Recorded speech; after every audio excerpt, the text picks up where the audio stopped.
Please subscribe అక్షరం educations. మేము చేసేటువంటి లేటెస్ట్ వీడియోస్ని పొందడానికి తప్పకుండా బెల్ ఐకాన్పై ప్రెస్ చేయండి. సో ఇప్పుడు మనం 7వ తరగతి గణిత శాస్త్రంలోని 10వ అధ్యాయమైన బీజీయ సమాసాల గురించి నేర్చుకున్నాం. బీజీయ సమాసాలు, ఆల్జీబ్రిక్ ఎక్స్ప్రెషన్స్ అన్నమాట. సో ఇక్కడ ఇందులో మనం ఈ టాపిక్స్ గురించి నేర్చుకోవాల్సి ఉంటుంది. ఒకసారి ముందుగా ఇవి చూడండి. బీజీయ పదం, సంఖ్యా పదం, అలాగే సమాసము, సంఖ్యా సమాసము, బీజీయ సమాసం. ఈ సమాసం అనేది రెండు రకాలు అన్నమాట. ఒకటి సంఖ్యా సమాసం, మరొకటి బీజీయ సమాసం. ఈ రెండింటికి మధ్య తేడా అయింది. నెక్స్ట్ ఏకపది, ద్విపది, త్రిపది, బహుపది. ఏకపది యొక్క పరిమాణము, అలాగే ఒక బీజీయ సమాస పరిమాణము. సజాతీయ మరియు విజాతీయ పదాలు, అలాగే బీజీయ సమాసం యొక్క ప్రామాణిక రూపం, అలాగే రెండు లేదా అంతకంటే ఎక్కువ బీజీయ సమాసాల యొక్క సంకలనము మరియు వ్యవకలనం. సో ఈ అధ్యాయం నుంచి ఈ టాపిక్స్ అన్ని నేర్చుకోబోతున్నాము. ముందుగా ఈ బీజీయ సమాసాలు అనే అధ్యాయం మొదలుపెట్టే ముందుగా స్థిర రాశి మరియు చరరాశి అనే రెండు విషయాల గురించి కూడా నేర్చుకోవాల్సి ఉంటుంది. మనకు తెలుసు, ఉదాహరణకి ఏదైనా ఒక వ్యక్తి పేరు రమేష్ అనుకుందాము. అతని వయసు ప్రస్తుతం 5 సంవత్సరములు. సో ఎవరైనా అతన్ని నీ పేరేంటి అంటే రమేష్ అని చెప్తాడు, వయసు అంటే 5 సంవత్సరములు అని చెప్తాడు. 5 సంవత్సరముల తర్వాత ఇవే రెండు ప్రశ్నలు అడిగినప్పుడు పేరు రమేష్ అని చెప్పాడు, వయసు 10 సంవత్సరములు అని చెప్తాడు. ప్రెసెంట్ 5 సంవత్సరములు కదా, సో 5 సంవత్సరముల తర్వాత అతని వయసు 10 సంవత్సరములు అవుతుంది. మరొక 5 సంవత్సరముల తర్వాత అడిగినప్పుడు పేరు రమేష్ అనే చెప్తాడు, కానీ వయసు 15 సంవత్సరములు అని చెప్తాడు. అంటే ఇక్కడ పేరు అనేది మారకుండా స్థిరంగా రమేష్ అనే చెప్తున్నాడు. బట్ వయసు వచ్చేటప్పటికి కాలంతో పాటు అది కూడా మారుతూ ఉందన్నమాట. అది మారకుండా స్థిరంగా ఉన్నదాన్ని స్థిర పదమని, మారుతూ ఉండేదాన్ని చరరాశి, చరిస్తూ ఉంటుందన్నమాట అని చెప్తాము. కాన్స్టెంట్ అండ్ వేరియబుల్ అన్నమాట. సో ఇక్కడ ముందుగా మనం యూజువల్గా ఈ వేరియబుల్స్ని అంటే చరరాశుల్ని ఎక్స్, వై, జెడ్ ఇలాంటి వేరే ఏదైనా ఒక అక్షరంతో సూచిస్తాము. దాని విలువ తెలియదు కాబట్టి దాని బదులు మనం వేరు విలువల్ని ప్రతిక్షేపించవచ్చు అన్నమాట. సో బీజీయ పదము, ముందుగా సంఖ్యా పదము, బీజీయ పదం అనేది తెలుసుకోవాలి అంటే ఒక చిన్న ఉదాహరణ చూడండి. 2x + 3 అనే ఒక లీనియర్ ఎక్స్ప్రెషన్ తీసుకున్నాం. 2x + 3, ఇందులో ఉన్న 3ని సంఖ్యా పదమని, ఈ 2x ని బీజీయ పదమని అంటాము.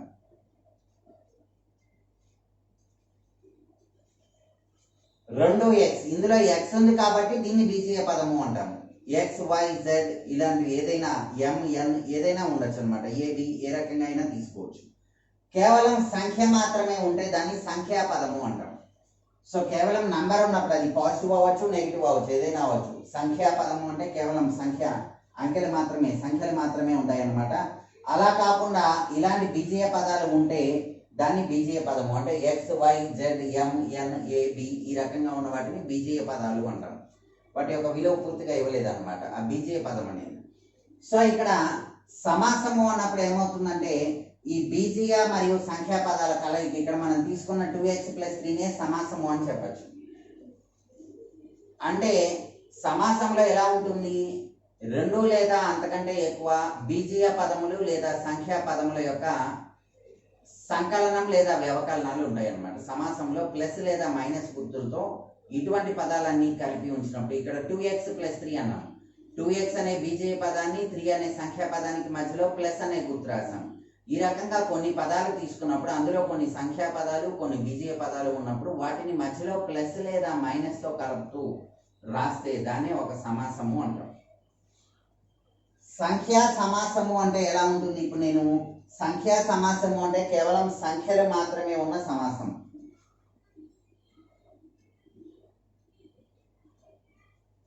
ఈ రకంగా మనం ఎలాగైనా రాయొచ్చు.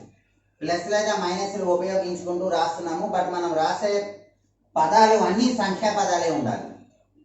రాస్తున్న పదాలు అన్నీ సంఖ్యా పదాలే ఉండాలన్నమాట.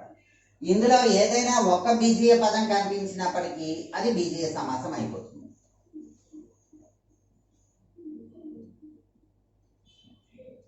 ఇక్కడ చూడండి, మిగిలిన అన్ని సంఖ్యలే అయినప్పటికీ ఒక x అనేది కనిపిస్తుంది కాబట్టి ఇది బీజీయ సమాసం. ఇది సంఖ్యా సమాసమునకు బీజీయ సమాసమునకు మధ్యన గల తేడా. సంఖ్యా సమాసము అంటే అందులో అన్ని సంఖ్యలే ఉంటాయి, ప్లస్ లేదా మైనస్లతో కలపడుతూ సంఖ్యలు మాత్రమే ఉంటాయి. అందులో ఒక్క బీజీయ పదం కనిపించినప్పటికీ దాన్ని బీజీయ సమాసం అంటాం అన్నమాట. నెక్స్ట్ ఏకపది, ద్విపది, త్రిపది. ఏకపది, ఏక అంటే ఒకటి కదా, వన్ అని అర్థం. ద్విపది, ద్వి అంటే రెండు. త్రిపది, త్రి అంటే మూడు. సో ఏకపది అంటే ఒక పదమే ఉన్నది, ద్విపది రెండు పదములు ఉన్నవి, త్రిపది మూడు పదములు ఉన్నవి. బహుపది లేదా దీన్నే బహుళపది అని కూడా అంటాము. బహుపది అంటే ఏమి లేదు, బహుపదాలు ఉన్నది అని అర్థం. బహు అంటే ఒకటి కంటే ఎక్కువ ఎన్నైనా బహుపది అనొచ్చు. అంటే రెండు, ద్విపది, త్రిపది వీటిని కూడా బహుపది అనొచ్చు అనమాట. సో ఏకపది అంటే ఒక పదం మాత్రమే ఉన్నది అని అర్థం. ఇక నేను ఉదాహరణలు రాస్తున్నాను చూడండి. 7x² అని రాశాను. 7x². ఇది సంఖ్యా పదమా బీజీయ పదమా అనేది గమనిస్తే ముందుగా ఓన్లీ 7 మాత్రమే ఉంటే సంఖ్యాపదం అని చెప్పేవాళ్ళం. x² కూడా ఉంది కదా, సో ఇది బీజీయ పదం. సో ఎన్ని పదములు ఉన్నవి దీనిలో? 7x² మొత్తం చూసినప్పుడు ఇది కేవలం ఒక్క పదాన్ని మాత్రమే సూచిస్తుంది. xని xతో గుణించినప్పుడు x² వచ్చింది. దీన్ని మళ్ళీ మనం 7తో గుణిస్తున్నాం. అంటే ప్లస్ లేదా మైనస్ రాయటం వలన పదములు వేరువేరుగా ఉంటాయి. ఏ ప్లస్ బి అన్నప్పుడు ఏ అనే పదము, ప్లస్ బి అనే పదము రెండు పదాలు కనిపిస్తున్నాయి. బట్ ఏ ఇంటూ బి అన్నప్పుడు ఏ బిలు రెండు గుణకారం అయిపోయి ఒక పదమే మిగులుతుంది. ఏ బై బి అన్నప్పుడు కూడా అంతే. అంటే గుణకారము లేదా భాగాహారం ఉన్నప్పుడు అది ఒక పదాన్నే ఇస్తుంది. ఎడిషన్ కానీ సబ్ట్రాక్షన్ కానీ అంటే సంకలనం వ్యవకలనం ప్లస్ మైనస్లు ఉన్నప్పుడే పదాల సంఖ్య పెరుగుతూ ఉంటుంది. సో ఇక్కడ 7x² అనేది ఏకపది. ద్విపది అన్నప్పుడు చూడండి, నేనేం చెప్తున్నాను ఇప్పుడు, ఈ 7x² + 2 రాశాను. ద్విపది రెండు పదాలు ఉన్నాయి కదా, 7x² అనేది మొదటి పదం, ప్లస్ 2 అనేది రెండో పదం. ప్లస్ అనేది ఉంది కాబట్టి ప్లస్కి ముందు ఒక పదం తర్వాత ఒక పదం, రెండు పదాలు ఉన్నాయి, ద్విపది అన్నమాట. ఇప్పుడు త్రిపది రాస్తున్నాను చూడండి.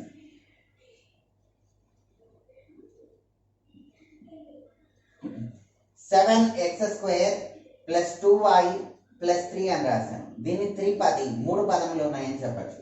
ఈ మూడు పదములు వేర్వేరు పదములే. వీటినే విజాతీయ పదములు అంటాము చూడండి. విజాతీయ పదాలు అంటే ఇవే. ఇదేమో x² పదం, ఇదేమో y పదం, ఇదేమో స్థిర పదం, అన్నీ వేర్వేరే. ఇలా కాకుండా మరి సజాతీయ పదాలు అంటే ఎలా ఉంటాయి చూడండి. 3x ఉంది ప్లస్ 5x ఉంది. ఇది x పదమే, ఇది కూడా x పదమే కదా. సో 3x + 5x అన్నప్పుడు మనం ఈ రెండింటిని కలిపి 8x అని రాస్తాము.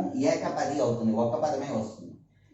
అలా కాకుండా 3x + 5y ఉందనుకోండి, దీన్ని అలాగే వదిలేస్తాం మనం. 3x + 5y అన్నప్పుడు ఈ రెండింటిని కలపడం అనేది సాధ్యం కాదు కదా.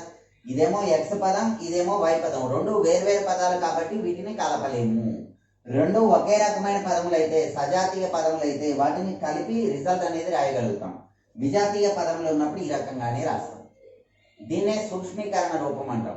అంటే ఒక బీజీయ సమాసంలోని పదములను ఇంకా కలపటం లేదా తీసివేయటం ద్వారా సింప్లిఫై చేసి రాయలేము అన్నప్పుడు అది సూక్ష్మీకరించిన రూపంలో ఉంది అని చెప్తాం. అంటే సూక్ష్మీకరించిన రూపంలో రాయాలి అన్నప్పుడు బీజీయ పదాలు ఒక్కొక్కటి ఒక్కొక్కసారి ఉండాలి. అంటే ఒకటి కంటే ఎక్కువ పదాలు ఉంటే అన్ని కలుపుతాం, ఒకటి కంటే ఎక్కువ y పదాలు ఉంటే అన్ని కలిపి ఒక్క y పదమే రాస్తాం, ఒకటి కంటే ఎక్కువ xy పదాలు లేదా x² పదాలు ఉంటే అన్నింటినీ కలిపి ఒక పదంగానే రాస్తాం. దాన్ని సూక్ష్మీకరించడం అంటాం. సో ఇప్పుడు ఏకపది, ద్విపది, త్రిపది అన్నాం కదా. త్రిపది అంటే మూడు పదాలు, ద్విపది రెండు పదములు ఉన్నాయి, ఇక్కడ ఏకపది. ఇప్పుడు మరొకటి రాస్తున్నాను చూడండి. నేను ఇక్కడ 2xy + 3xy అన్నాను. ఇది చూడగానే ప్లస్ ఉంది కాబట్టి ద్విపది అని చెప్పకూడదు. 2xy + 3xy అంటే రెండు పదములు సజాతీయ పదములు, సజాతీయాలు కాబట్టి రెండింటిని కలిపితే ఇది 5xy అవుతుంది. అంటే ఏకపది, ఒక పదం మాత్రమే ఉంది, ఏకపది. సో ప్లస్ కానీ మైనస్ కానీ కనిపించిన వెంటనే అది ద్విపదో త్రిపదో అని చెప్పకూడదు. అందులో సజాతీయ పదాలు ఉన్నాయా విజాతీయ పదాలు ఉన్నాయా అనేది చూడండి. అన్ని అందులో ఉన్న సజాతీయ పదాలను కలిపిన తర్వాత మాత్రమే మనం అది ఏకపద, ద్విపద, త్రిపద అనేది చెప్పగలుగుతాం. నెక్స్ట్ ఏకపది యొక్క పరిమాణము అనే విషయం చెప్పుకున్నాం. ఏకపది యొక్క పరిమాణము అనేది చెప్పుకునే ముందు ఒకసారి చూడండి. దీని తర్వాత అధ్యాయం మనకి ఘాతాలు ఘాతాంకాలు అక్కడ నేర్చుకుంటాము. ఏదైనా ఏ అనే సంఖ్య అదే సంఖ్యతో ఉదాహరణకి n సార్లు గుణించడం జరిగింది అనుకుందాం. దీన్ని ఏ పవర్ n అని రాస్తాం. ఇక్కడ ఏని భూమి లేదా ఆధారం అని, n ఘాతం అని అంటాం. అంటే ఇక్కడ n అనేది పవర్ ఇండెక్స్ అన్నమాట. అంటే ఏ పవర్ n అన్నప్పుడు ఏని అదే ఏతో n సార్లు గుణించాము. ఉదాహరణకి x² అన్నాము. x² అంటే x ఇంటూ xని 2 సార్లు రాసి గుణించండి అని అర్థం. x³ అన్నప్పుడు xని 3 సార్లు రాసి గుణించండి అని అర్థం. ఈ రకంగా ఏ పదాన్ని అయితే రాయాలో అది ఆధారంలో భూమిలో ఉంటుంది, ఎన్నిసార్లు రాయాలి అనేది పవర్లో ఉంటుంది అన్నమాట. సో ఇక్కడ బీజీయ సమాసం యొక్క పరిమాణము నేర్చుకునే ముందు ఏకపది పరిమాణం చూద్దాం. ఇక్కడ చూడండి, నేను కొన్ని ఏకపదులు రాస్తున్నాను, తర్వాత వీటి యొక్క పరిమాణాలు కనుగొందాం.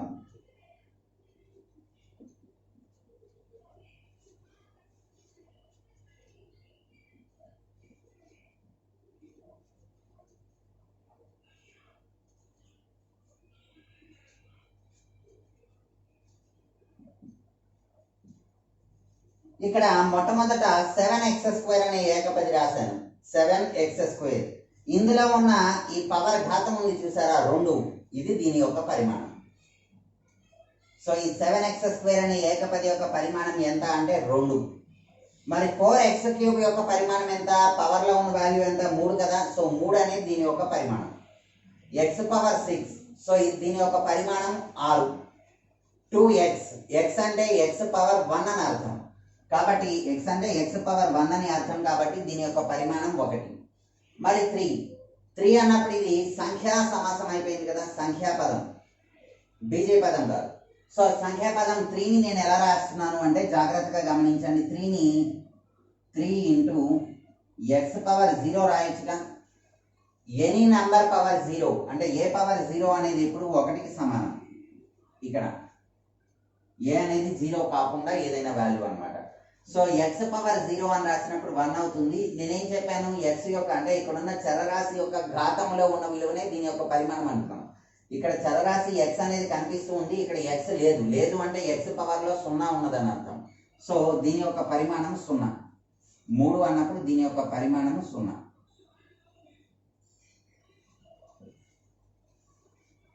కాన్స్టెంట్ మాత్రమే ఇచ్చినప్పుడు దాని యొక్క పరిమాణం 0. ఈ రకంగా ఏకపది యొక్క పరిమాణాన్ని చెప్తాము.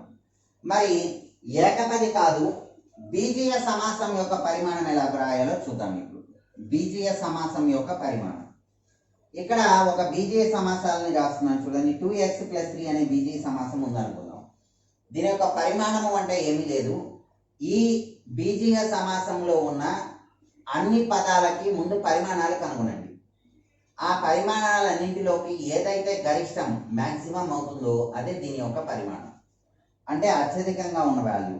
ఇక్కడ 3 అన్నప్పుడు ఇప్పుడు చెప్పుకున్నాం, 3 ఇంటూ x⁴ అని, అంటే దీని యొక్క పరిమాణం 0, దీని యొక్క పరిమాణం 1. ఈ రెండింటిలోకి గరిష్టం 0 మరియు 1లో పెద్ద విలువ 1. సో ఈ బీజీయ సమాసం 2x+3 యొక్క పరిమాణం 1. నెక్స్ట్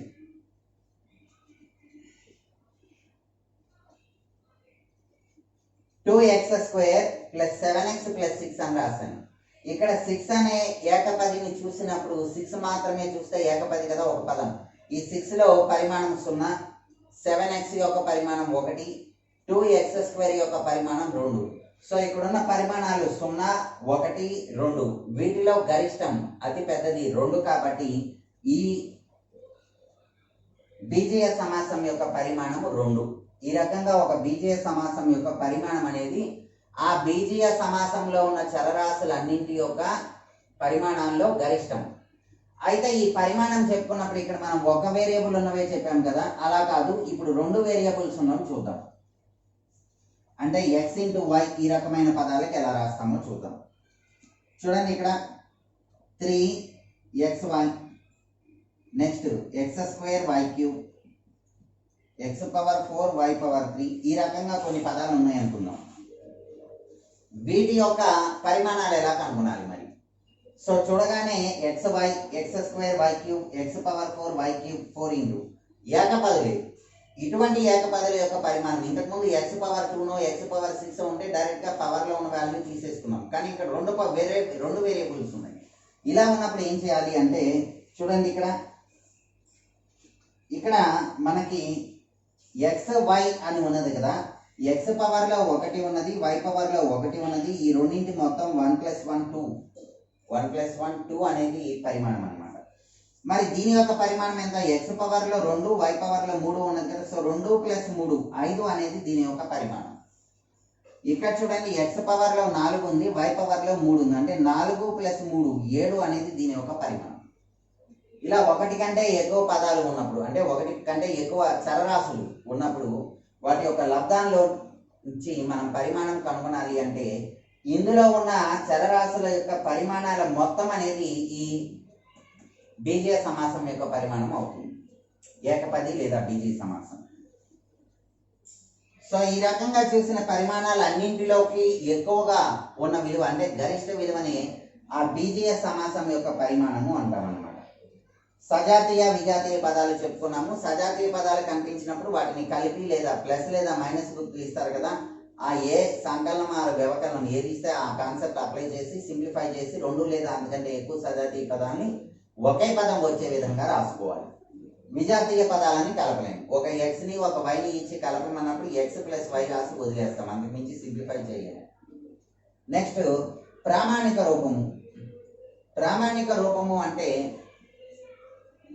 ఒక బీజీయ సమాసాన్ని ప్రామాణిక రూపంలో రాయటం అంటే అందులో ఉన్న పదాలను ఖాతాలను ముందుగా గమనించండి. పరిమాణాలు, ఏకపదుల యొక్క పరిమాణాలు. ఇక్కడ నేను ముందుగా 2 బీజీయ సమాసాలు రాస్తున్నాను. అందులో ఏది ప్రామాణిక రూపం అనేది చూద్దాము.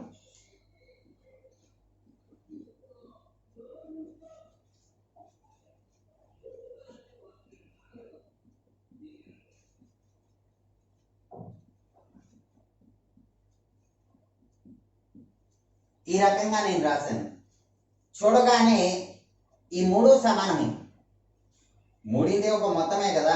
ఆ పదాలు A + B + C అనేది రిజల్ట్ ఎప్పుడు ఒకే రకంగా ఉంటుంది. మనం ఏ ఆర్డర్లో యాడ్ చేసినప్పటికీ ఈ విలువలో సమ్లో మాత్రం ఎటువంటి మార్పు రాదు. సో చూడటానికి 3 ఒకటే. సో ఈ 3 బీజీయ సమాసాల్లో ఉన్న తేడాని గమనించండి. ఇక్కడ పరిమాణాలు ఎలా ఉన్నాయి చూడండి, 2 1 0 డిక్రీజింగ్ ఆర్డర్లో అంటే అవరోహణ క్రమంలో ఉన్నాయి.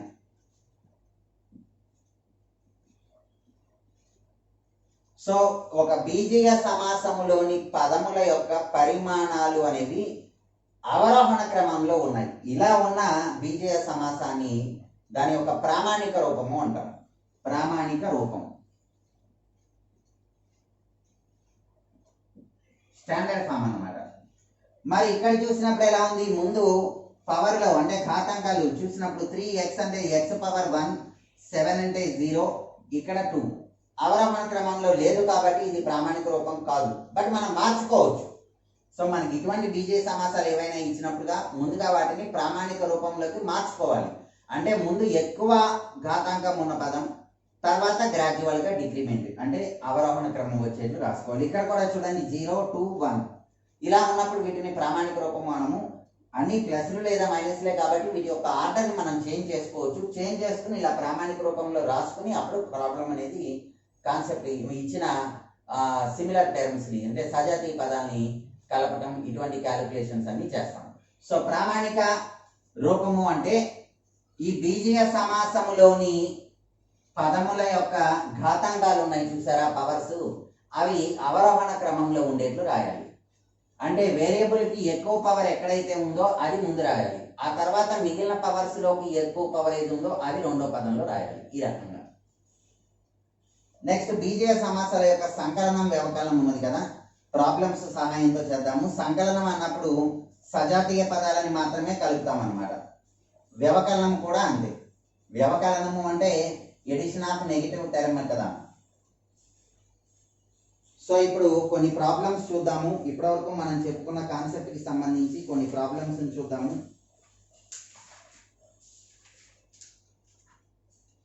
ఇక్కడ నేను కొన్ని సమాసాలు రాస్తున్నాను. ఇవి సంఖ్యా సమాసాల లేదా బీజీయ సమాసాల అనేది చెప్పాలి.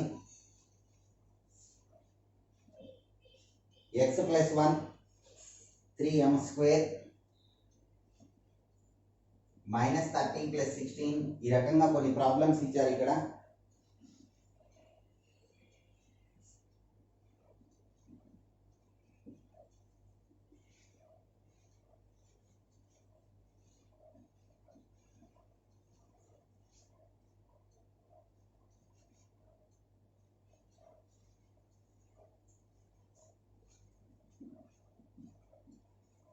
సో ఇక్కడ ఇచ్చిన ఈ సమాసాలు సంఖ్యా సమాసాల లేదా బీజీయ సమాసాల అనే విషయం చెప్పాలి. సో కేవలం నంబర్స్ మాత్రమే ఉంటే సంఖ్యా సమాసం. అంటే ఎక్కడ ఉంది చూడండి, ఇది సంఖ్యా సమాసం, ఇది కూడా సంఖ్యా సమాసం, కేవలం నంబర్స్ మాత్రమే ఉన్నాయి. ఈ మిగిలిన వాటిలో x, m, m and n, p and q ఇలా కనిపిస్తున్నాయి కాబట్టి ఇవన్నీ బీజీయ సమాసాలు. ఈ రకంగా మొట్టమొదట ఇవి సంఖ్యా సమాసాల లేదా బీజీయ సమాసాల అనే కాన్సెప్ట్ కి సంబంధించిన ప్రాబ్లమ్స్ ఇచ్చారు. జస్ట్ చూసి అవి ఎటువంటి సమాసాలు అనేది చెప్తే సరిపోతుంది అనమాట. అయితే ఇక్కడ నెక్స్ట్ సంఖ్యా సమాసాల బీజీయ సమాసాలు అనే దాని తర్వాత ఇచ్చిన సమాసాలు ఏకపద, ద్విపద, త్రిపద అనేది చెప్పాలన్నమాట. చూడండి, 1 + x + x స్క్వేర్ అంటే ఇది ఏమవుతుంది, త్రిపది. 3 పదములు ఉన్నాయి కదా, 1x x స్క్వేర్ 3 పదములు ఉన్నాయి కాబట్టి దీన్ని త్రిపది అంటాం. అలాగే నెక్స్ట్ ax + 9 7mn. చూడండి, 7 × m × n ఒక పదమే ఉంది, ఏకపది. ax + 9 2 పదములు ఉన్నాయి, ద్విపది. ఈ రకంగా ఎన్ని పదములు ఉన్నాయో అది రాస్తాం. ఇక్కడ ఒకసారి గమనించండి,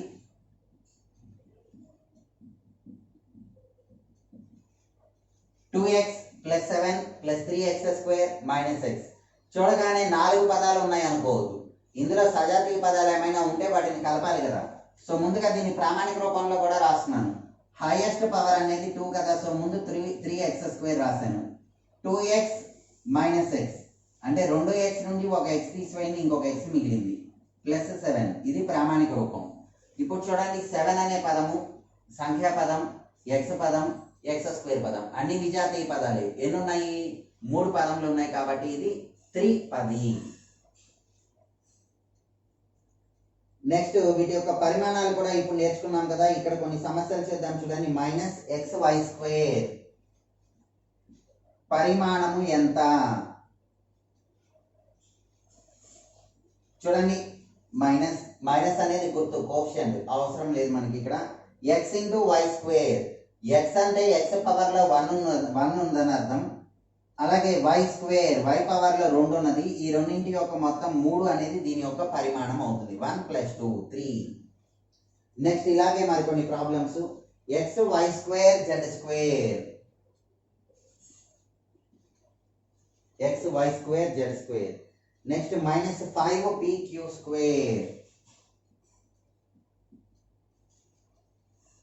నెక్స్ట్ -11y² z². వీటి యొక్క పరిమాణాలు రాద్దాం చూడండి. x × y² × z². x అంటే x పవర్ లో 1 ఉందని అర్థం కదా. సో పరిమాణాల మొత్తం ఏమవుతుంది, 1 + 2 + 2 5. ఇక్కడ చూడండి, -5 అంటే 5 × x పవర్ 0 కాబట్టి 0ని కలిపినా ఉపయోగం లేదు, మార్పేమి రాదు కాబట్టి అవసరం లేదు. Okay, then pq². p అంటే p పవర్ 1 అని అర్థం. సో ఈ వీటి యొక్క మొత్తం ఏమవుతుంది, 1 + 2 3. ఇక్కడ చూడండి, -11 కాన్స్టెంట్ కోఎఫిషియంట్ వాల్యూ ఇంటూ మిగిలింది చూడండి y² z² అంటే 2 + 2 4. ఈ రకంగా ఏకపది యొక్క పరిమాణాలు రాస్తాం అన్నమాట. ఇక్కడ బీజీయ సమాసాల యొక్క పరిమాణాలు రాద్దాం. ఇప్పుడు 3x - 15 3x - 15. అలాగే xy + yz xy + yz. Next 2y² z + 10yz 2y² z + 10yz. ఈ రకంగా కొన్ని బీజీయ సమాసాలు ఇచ్చారు. వీటి యొక్క పరిమాణాలు ఏకపది పరిమాణాలు ఇక్కడ చేశాం కదా. ఇక్కడ బీజీయ సమాస పరిమాణం అంటే అందులో ఉన్న ఏకపదుల అన్నింటి యొక్క పరిమాణాలు కనుగొని అందులో ఏది గరిష్టమైతే అది తీసుకుంటాం. ఇక్కడ చూడండి, 3x అంటే x పవర్ లో 1 ఉంది, ఇక్కడ 0 1 0లో గరిష్టం అంటే 1. దీని యొక్క పరిమాణం 1. ఇక్కడ చూడండి xy అంటే x పవర్లో 1 y పవర్లో 1 అంటే 1 + 1 ఇక్కడ 2 అవుతుంది, ఇక్కడ కూడా 1 + 1 2. సో దీని యొక్క పరిమాణం 2, దీని యొక్క పరిమాణం 2. సో గరిష్ట పరిమాణం 2. ఇందులో ఉన్న ప్రతి ఏకపది యొక్క పరిమాణం కనుగొనండి. ఈ ఏకపదికి పరిమాణం 2 + 1 3 అవుతుంది, దీనికి పరిమాణం 1 + 1 2 అవుతుంది. సో ఈ రెండింటిలోకి గరిష్టం అన్నారు కాబట్టి 3 అనేది ఇక్కడ ఇచ్చిన బహుపది ఇక్కడ ఇచ్చిన ఈ బీజీయ సమాసం యొక్క పరిమాణం గరిష్టం 3. ఈ రకంగా మనకి ఇచ్చిన బీజీయ సమాసము లేదా సంఖ్యా సమాసాన్ని కనుగొనవచ్చు. అలాగే బీజీయ సమాసము అయితే అందులో ఎన్ని పదములు ఉన్నాయి, ఏకపద, ద్విపద, త్రిపద అనేది చూసాము.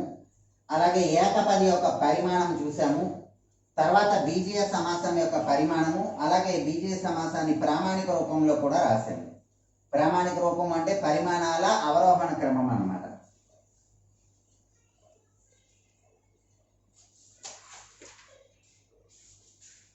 సో ఇప్పుడు సూక్ష్మీకరించండి అని మనకి కొన్ని ప్రాబ్లమ్స్ ఇస్తారు. ఇక్కడ సూక్ష్మీకరించడం అంటే ఏమీ లేదు, సజాతీయ పదాలని కలుపుతూ రాయడమే.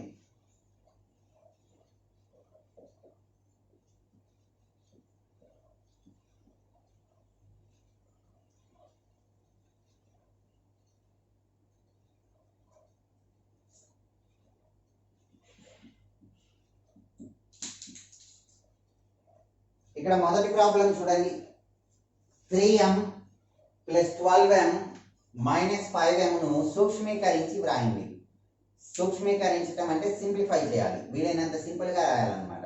ఇక్కడ చూసినప్పుడు ఇందులో ఉన్న చలరాశులు చూస్తే ఇక్కడ m, ఇక్కడ కూడా m, ఇక్కడ కూడా m, అన్నీ ఒకే కదా, అంటే ఒకే రకమైన చలరాశులు కాబట్టి ఇవన్నీ సజాతీయ పదాలు. సజాతీయ పదాలు కాబట్టి వీటిని కలపవచ్చు, అంటే ఇచ్చిన ఎడిషన్ ఆర్ సబ్ట్రాక్షన్ ఏ గుర్తు ఇస్తే ఆ అప్లికేషన్ అనేది చేయవచ్చు మనం. సో ఇక్కడ చూడండి 3m + 12m అంటే 15m - 5m అంటే ఎంత రాయొచ్చు, 10m అని రాయొచ్చు. ఈ రెండు సమానమే, సజాతీయ పదాలు కాబట్టి వీటిని కలిపి సూక్ష్మీకరించి ఈ రకంగా ఆన్సర్ రాయటం జరుగుతుంది. నెక్స్ట్ ప్రాబ్లం చూడండి. 25yz - 8yz - 6yz అన్నాడు. ఇప్పుడు అన్ని పదాల్లోనూ yz ఉంది కదా, yz అనేది అంటే ఇవన్నీ సజాతీయ పదాలే కదా. కాబట్టి చూడండి ఏం చేద్దాము, 25yz - 8yz అంటే 25 - 8. ఓకే చూడండి ఒకసారి, ఇది yz పదం, ఇది yz పదం, ఇది కూడా yz పదమే. మొత్తం 3 సజాతీయ పదాలు కాబట్టి దీన్ని ఈ రకంగా చేయొచ్చు. చూడండి ఈ yz అనేది కామన్ టర్మ్ సెపరేట్ చేసాం అనుకుంటే గుణకాలు రాస్తే సరిపోతుంది. ఇక్కడ 25 - 8 - 6 ఈ రకంగా అంటే ఏమవుతుంది, ఇది 25 - 8 - 6 అన్నప్పుడు -14. ఓకే నా 25 - 14 అంటే 11 yz. ఈ రకంగా సూక్ష్మీకరించి రాయొచ్చు. నెక్స్ట్ మరొక ప్రాబ్లం చూద్దాము. 3a² - 4a²b + 7a² - b²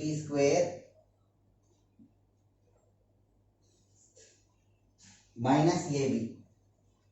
దీనిని సింప్లిఫై చేసి రాయాలి, సూక్ష్మీకరించి రాయాలి. ముందుగా a² పదాలు ఎన్ని ఉన్నాయో చూడండి. ఇది a² పదము, ఇది a² × b పదం, a² కాదు a²b, ఇది a² పదం. అంటే ఈ రెండు a² పదాలు కలపచ్చు. అలాగే a²b పదం ఒకటే ఉంది, b² పదం ఒకటే ఉంది, ab పదం కూడా ఒకటే ఉంది, మిగిలినవన్నీ విజాతీయ పదాలే. సో ఇప్పుడు ఈ రెండు కలిపినప్పుడు 3a² + 7a² అన్నప్పుడు 10a², మిగిలింది -4a²b - b² - ab. ఒకవేళ -ab కాకుండా ఇక్కడ a²b ఇచ్చారనుకోండి, అప్పుడు ఏం చెప్పచ్చు, ఇవి రెండు కూడా సిమిలర్ పదాలు అవుతాయి కదా. అప్పుడు -4a²b - a²b అన్నప్పుడు -5a²b అవుతుంది, ఈ పదం ఉండదు. ఈ రకంగా సిమిలర్ టర్మ్స్ అంటే సజాతీయ పదాలు ఇచ్చినప్పుడు మాత్రం వాటిని కలుపుతాం అనమాట. ఇలా సింప్లిఫైడ్ ఫామ్ అనేది రాయవచ్చు. ఇందులోనే నెక్స్ట్ మరొక ప్రాబ్లం చూద్దాము. 9x² - 6 + 4x 9x² - 6 + 4x plus 11 minus 6x square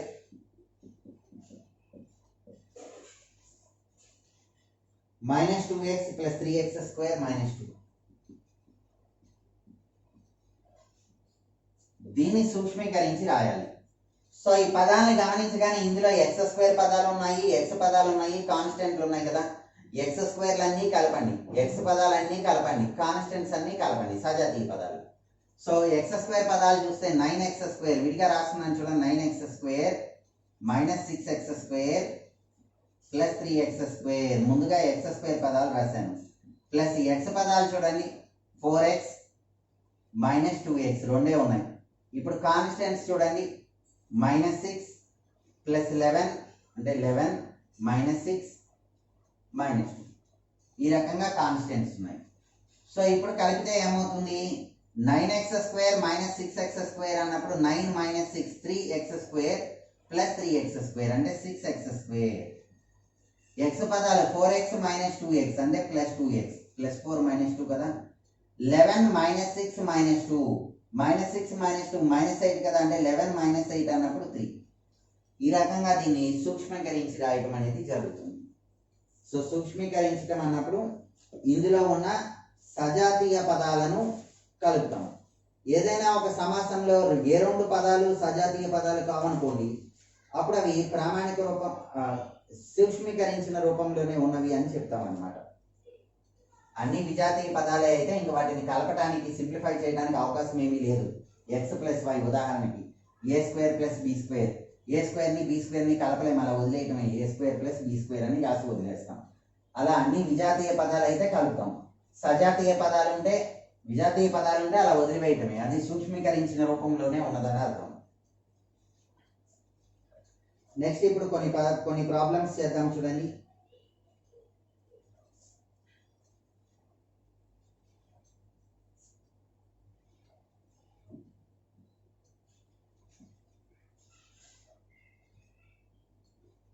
ఇక్కడ ఒక రేఖాఖండం PQ పొడవు 3a అని, QR యొక్క పొడవు 2a అని ఇచ్చారు. అప్పుడు PR అనే రేఖాఖండం యొక్క పొడవు ఏమవుతుంది? ఇక్కడి నుంచి ఇక్కడ వరకు PQ అనేది 3aకి సమానము, QR అనేది 2aకి సమానము. సో PR అంటే ఈ మొత్తం కదా, అంటే 3a ప్లస్ 2a. ఇవి రెండు సజాతీయ పదాలు కాబట్టి 3a ప్లస్ 2a 5a అని రాయొచ్చు. నెక్స్ట్ ఒక త్రిభుజం యొక్క చుట్టుకొలతను అడిగారు.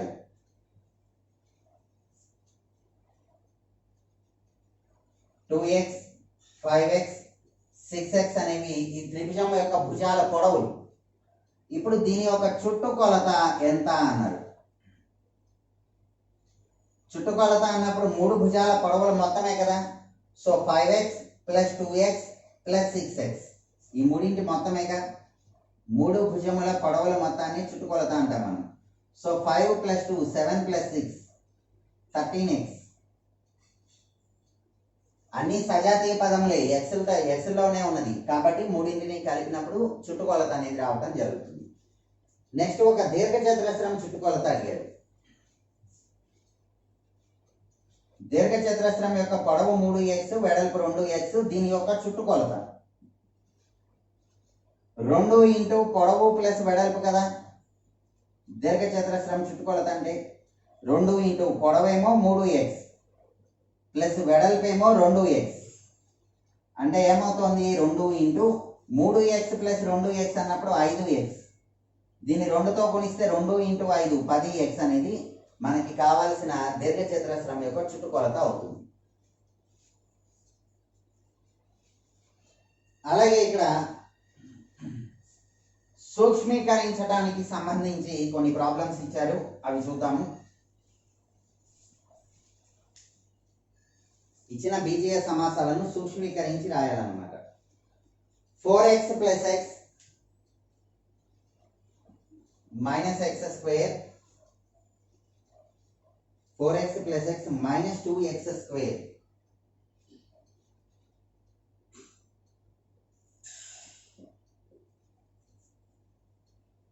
Plus x minus 1. దీనిని సూక్ష్మీకరించి x విలువ -1 అయినప్పుడు దీని యొక్క విలువను కూడా కనుగొన్నాం. సూక్ష్మీకరించి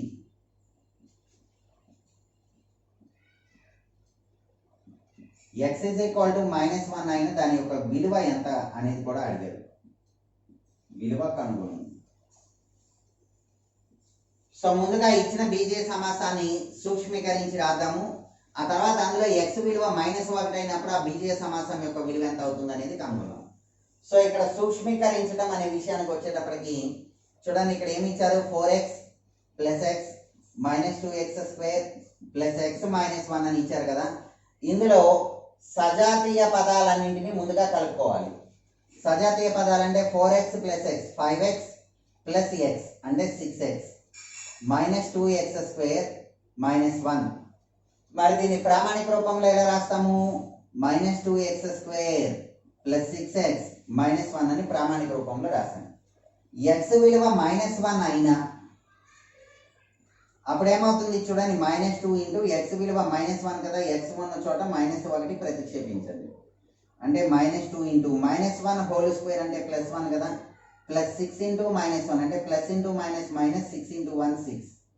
సో ఇది -2 -6 -1 అంటే -9 అనేది దీని యొక్క విలువ అవుతుంది.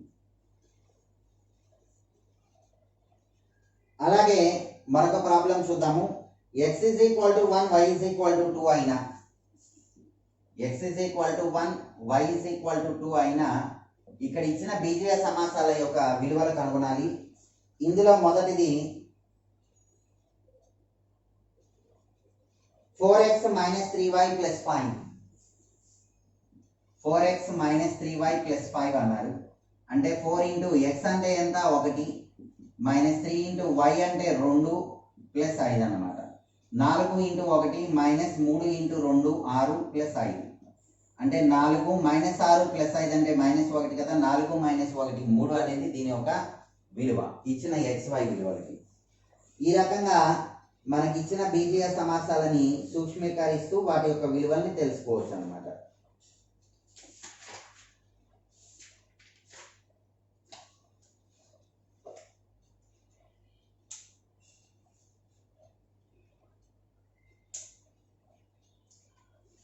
ఇప్పుడు బీజీయ సమాసాల యొక్క సంకలనం చూద్దాం.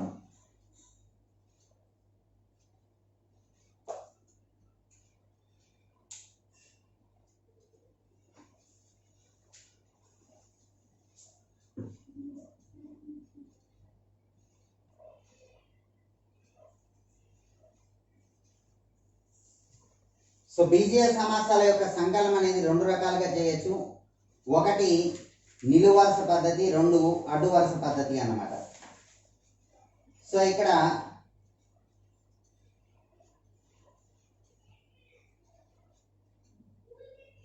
రెండు బీజీయ సమాసాలు రాస్తున్నాను ముందు. ఇందులో మొదటిది x² - 2xy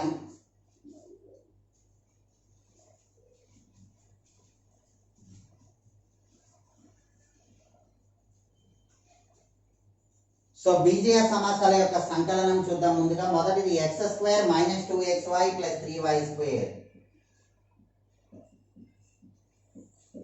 x² - 2xy + 3y² అనేది మొదటిది. అలాగే రెండోది 5y² + 3xy 5y² + 3xy - 6x². ఈ రకంగా రెండు బీజీయ సమాసాలు ఇచ్చారు. ఈ రెండింటి యొక్క సంకలనం మొత్తం అనేది కనుగొనాలి. రెండు పద్ధతుల్లో చేయొచ్చు. ఒకటి నిలువు వరుసల పద్ధతి, 2 అడ్డు వరుసల పద్ధతి. నిలువు వరుసల పద్ధతి అంటే ఏమి లేదు, ఇక్కడ ముందుగా x² - 2xy + 3y² అని రాశాం కదా. దీని కింద రెండవ బీజీయ సమాసాన్ని రాయాలి. బట్ రాసేటప్పుడు సజాతీయ పదాలు ఒకదాని కింద మరొకటి వచ్చినట్లు రాసుకోవాలి. అంటే ముందుగా దీన్ని x² పదం రాయాలంటే -6x². ఇప్పుడు xy పదం రాయాలి. xy పదం అంటే +3xy. ఇప్పుడు y² పదం +5y². ఈ రకంగా సజాతీయ పదాలు ఒకదాని కింద మరొకటి వచ్చినట్లు రాసి వాటిని కలిపితే సరిపోతుంది. చూడండి, x² - 6x² అన్నప్పుడు -5x², 3xy - 2xy అన్నప్పుడు +1xy, 5y² + 3y² అన్నప్పుడు 8y². ఈ రకంగా నిలువుగా రాసినప్పుడు వీటి యొక్క మొత్తం కనుగొనవచ్చు. మరి అడ్డు వరుసలో ఎలా కనుగొంటామో చూడండి. అడ్డు వరుసలో కనుగొనాలి అన్నప్పుడు నేను ముందుగా మొదటి బీజీయ సమాసాన్ని రాస్తున్నాను, ప్లస్ ఇప్పుడు రెండవ బీజీయ సమాసాన్ని రాస్తున్నాను. ఇంతకు ముందులాగానే బీజీయ సమాసాన్ని కలపాలి అన్నప్పుడు సజాతీయ పదాలని కలపాలి కదా. ముందుగా సజాతీయ పదాలన్నీ ఒక చోటకి చేర్చి రాయండి. అప్పుడు ఏమవుతుంది, ఇది ఎక్స్ స్క్వేర్, దీనికి సజాతీయ పదం ఇక్కడ ఉంది -6x² ప్లస్ సజాతీయ పదాలు -2xy, xy పదం ఇక్కడ ఉన్నది +3xy. అలాగే ఇక్కడ మరొక సజాతీయ పదం 3y², అలాగే +5y². ఈ రకంగా సజాతీయ పదాలను ఒక చోట చేర్చి రాయండి. ఇక్కడ x² కామన్ తీసినప్పుడు గుణకాలు 1 - 6 మిగిలాయి, ప్లస్ ఇక్కడ xy కామన్ తీసినప్పుడు -2 + 3 మిగిలింది, ప్లస్ ఇక్కడ y² కామన్ తీసినప్పుడు 3 + 5 మిగిలింది. గుణకాలను రాసుకుందాం. సో చూడండి, 1 - 6 అన్నప్పుడు -5x², 3 - 2 అన్నప్పుడు 1 × xy, 5 + 3 అన్నప్పుడు 8y². ఈ రకంగా అడ్డు వరుసల్లో లేదా నిలువు వరుసల్లో ఎలా చేసినప్పటికీ ఆ రెండింటి యొక్క మొత్తంలో ఎటువంటి మార్పులు ఉండదు. నిలువు వరుసల్లో చేద్దాము అనుకున్నప్పుడు సజాతీయ పదాలు ఒకదాని కింద మరొకటి వచ్చినట్లుగా రాసుకుని అప్పుడు మాత్రమే యాడ్ చేయటం అనేది జరుగుతుంది.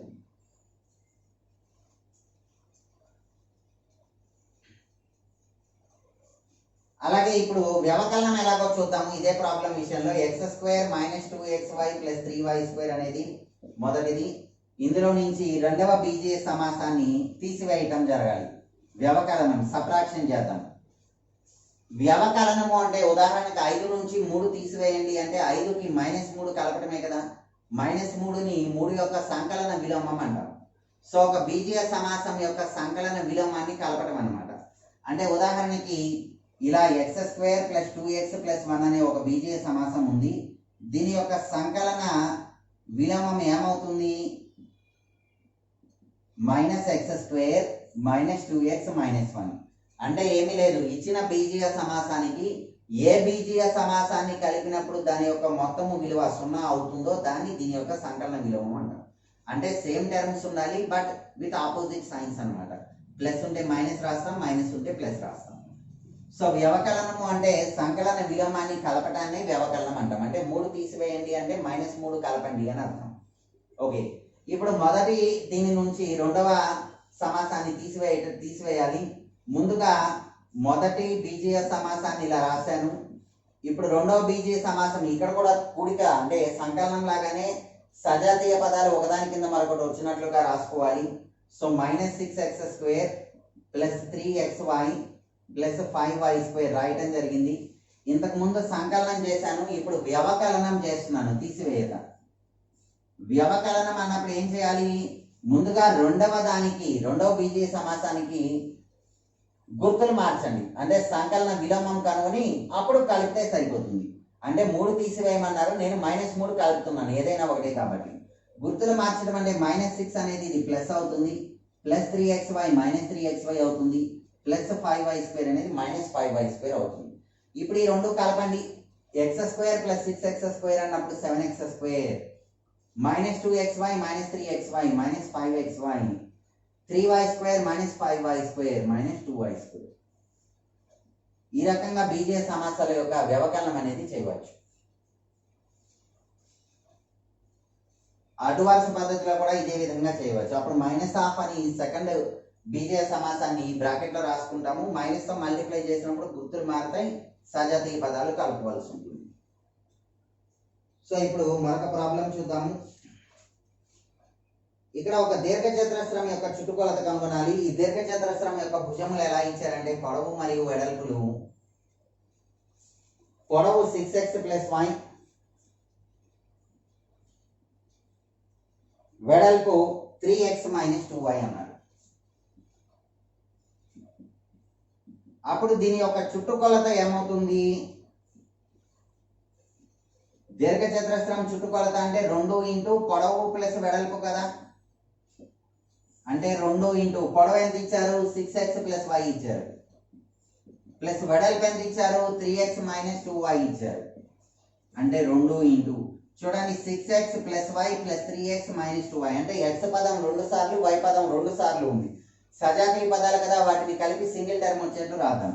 6x ప్లస్ 3x అంటే 9x, y మైనస్ 2y అంటే మైనస్ y. ఇప్పుడు 2తో గుణించండి. 2 into 9 18x minus 2 into y. ఇది దీర్ఘచతురస్రం యొక్క చుట్టుకొలత అవుతుంది. ఇప్పుడు ఒక త్రిభుజం యొక్క 3 భుజాలు ఇచ్చారు. ఈ త్రిభుజం యొక్క చుట్టుకొలతని కనుగొనాలి మనం. ఈ భుజముల పొడవులు ఎలా ఇచ్చారంటే ఇది b మైనస్ a, ఇది 2a plus 3b, 4a minus 2b. So ఇప్పుడు ఈ త్రిభుజం యొక్క చుట్టుకొలత ఏమవుతుంది చూద్దాం. త్రిభుజంలోని 3 భుజాల మొత్తమే కదా చుట్టుకొలత అంటే. సో మొదటి భుజం చూడండి b మైనస్ a ప్లస్ దీనికి రెండో భుజం 2a ప్లస్ 3b కలపాలి, ప్లస్ దీనికి మూడో భుజం 4a మైనస్ 2b కలిపండి. 3 భుజాల పొడవుల మొత్తాన్ని చుట్టుకొలత అంటాం. చూడండి ఇప్పుడు ఏలు ఎన్ని ఉన్నాయి? 2a మైనస్ a అంటే 1a, a ప్లస్ 4a అంటే 5a. అదేవిధంగా బీలను కలపండి. ఇక్కడ b ప్లస్ 3b అంటే 4b, 4b మైనస్ 2b అంటే 2b. ఈ రకంగా త్రిభుజం యొక్క చుట్టుకొలత 5a ప్లస్ 2b అయింది.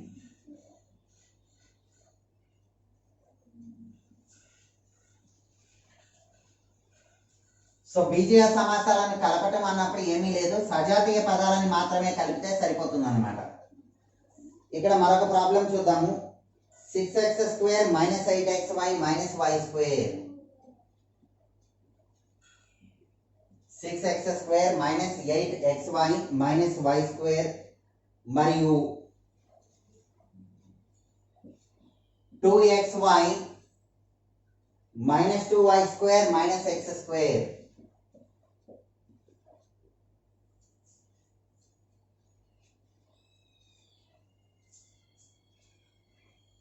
ఈ రెండు బీజీయ సమాసముల మొత్తము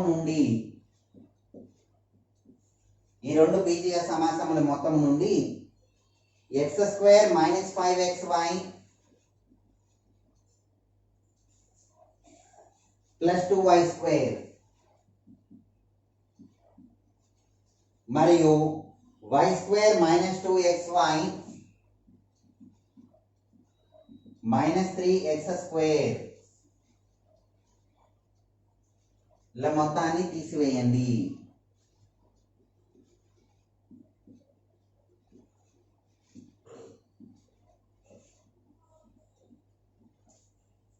ప్రాబ్లం ఈజీగా అర్థం కావడం కోసం ఒక్కొక్క బీజీయ సమాసాన్ని ABCD అక్షరాలతో సూచిస్తే ఎలా ఇచ్చారంటే సింపుల్ గా A మరియు B ల మొత్తం నుండి అంటే A ప్లస్ B నుండి C మరియు D ల మొత్తాన్ని అంటే C ప్లస్ Dని తీసివేయండి అని ఇచ్చారు. ఇది ప్రాబ్లం. మొదటి 2 బీజీయ సమాసాల మొత్తం నుండి ఈ చివరి 2 బీజీయ సమాసాల మొత్తాన్ని తీసివేయాలి. సో ముందుగా మొదటి 2 బీజీయ సమాసాల మొత్తం ఏమవుతుంది? మొదటి 2 బీజీయ సమాసాల మొత్తము ఈ రెండు కలిపి రాస్తున్నాను చూడండి. 6x square minus x square అంటే 5x స్క్వేర్, అలాగే మైనస్ 8xy ప్లస్ 2xy అంటే minus 6xy.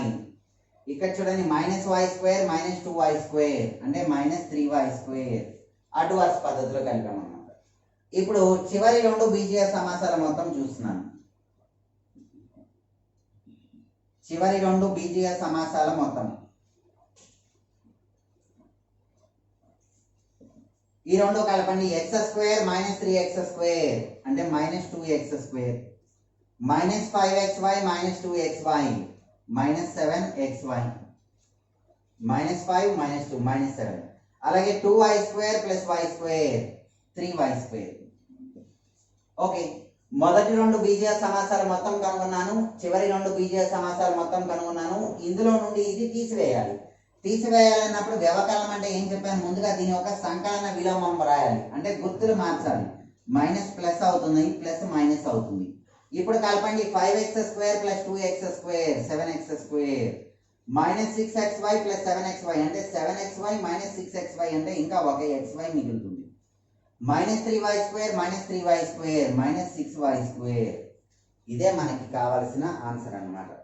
7x² + xy - 6y². So ముందుగా ఈ రెండు బీజీయ సమాసాల మొత్తం కనుగొన్నాను. ఈ రెండు బీజీయ సమాసాల మొత్తం కనుగొని దీని నుండి ఇది వ్యవకలనం తీసివేయటం అనేది జరిగింది. ఇప్పుడు మరొక ప్రాబ్లం.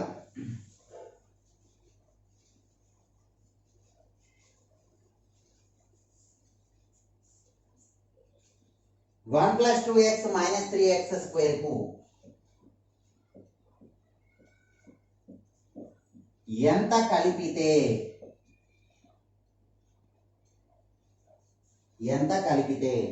x² - x - 1 వస్తుంది అన్నది. x² - x - 1 వస్తుంది అంటే మొదటి బీజీయ సమాసానికి ఎంత కలిపితే రెండో బీజీయ సమాసం వస్తుంది అన్నారు. ఎంత కలపాలి అనేది మనం తెలుసుకోవాలన్నమాట. అంటే చూడండి, ఇక్కడ 1 + 2x - 3x² అనే మొదటి సమాసానికి ఎంత కలిపితే ఈ రెండో సమీకరణం బీజీయ సమాసం వస్తుంది అన్నాడు కదా, ఇది మనం కనుగొనాలి. సో ఇప్పుడు మనం కనుగొనవలసిన బీజీయ సమాసం ఏమవుతుందో చూడండి. RHS లో ముందుగా x² - x - 1 ఉంది కదా, ఈ బీజీయ సమాసాన్ని కూడా RHS లో రాద్దాం. ఒక పదం LHS నుండి RHS కి వెళ్ళినప్పుడు గుర్తులు మారుతాయి కదా, ప్లస్లు ఉంటే మైనస్లు, మైనస్లు ఉంటే ప్లస్లు అవుతాయి కదా. అప్పుడు చూడండి ఇది ఏమైంది, 1 - 1 అయింది, +2x - 2x అవుతుంది, -3x² అనేది +3x² అయింది. సో మనం కనుగొనవలసిన బీజీయ సమాసం ఏమవుతుంది చూడండి. x² + 3x² అంటే 4x², -x - 2x అంటే -3x, -1 - 1 -2. ఈ రకంగా ఒకసారి చెక్ చేసి చూద్దాం. ఇది మొదటి బీజీయ సమాసం 1 + 2x - 3x² కదా, దీనికి ఇది కలుపుతున్నా నేను. ఏది -2 - 3x + 4x². చూసారా, సజాతీయ పదాలు ఒకదాని కింద ఒకటి వచ్చేట్టు రాసుకున్నాం. కలపండి. 1 - 2 - 1, 2x - 3x - x, 4x² - 3x² is x². ఎంత వచ్చింది బీజీయ సమాసానికి మనకు వచ్చిన ఆన్సర్ కలిపినప్పుడు చూడండి, x² - x - 1 సరిపోయిందిగా ప్రామాణిక రూపంలో. ఈ రకంగా బీజీయ సమాసాల యొక్క సంకలనము మరియు వ్యవకలనము అనేవి కనుగొనవచ్చు అన్నమాట. సో ఇక్కడ రెండు లేదా అంతకంటే ఎక్కువ బీజీయ సమాసాలు ఇచ్చినప్పుడు ముందుగా రెండు బీజీయ సమాసాలను కలిపి ఆ మొత్తానికి మరొక బీజీయ సమాసం అయినా కలపవచ్చు. బీజీయ సమాసాల వ్యవకలనానికి వచ్చేటప్పటికి ఏం చెప్తున్నాం, మొదటి బీజీయ సమాసం రాసాము, రెండో బీజీయ సమాసం రాసేటప్పుడు సజాతీయ పదాలు ఒకదాని కింద ఒకటి వచ్చేట్లు రాసుకుని రెండో బీజీయ సమాసం యొక్క సంకలన విలోమంగా రాయాలి. అంటే గుర్తులు మార్చి కలుపుతున్నాం. చిన్న కాన్సెప్ట్ ఏమీ లేదు. 5 నుండి 3 తీసివేయండి అన్నాను, 5 - 3 2 అనేది ఆన్సర్ వస్తుంది. తర్వాత నేనేం అడిగాను, 5కి -3 కలపండి అన్నాను, అప్పుడు కూడా ఆన్సర్ 2 వస్తుంది. అంటే 3 తీసివేయటము అంటే -3 కలపటమే. కాబట్టి ఒక బీజీయ సమాసాన్ని తీసివేయాలి అంటే దాని యొక్క సంకలన విలోమం మైనస్ ఆఫ్ దట్ బీజీయ సమాసాన్ని, నెగిటివ్ ఆఫ్ ద బీజీయ సమాసాన్ని తీసివేస్తే సరిపోతుంది, కలిపితే సరిపోతుంది అన్నమాట. ఇది మనకి 7వ తరగతిలోని 10వ అధ్యాయం బీజీయ సమాసాలు. మరిన్ని వీడియోస్ కోసం అక్షరం ఎడ్యుకేషన్ సబ్స్క్రైబ్ చేయండి.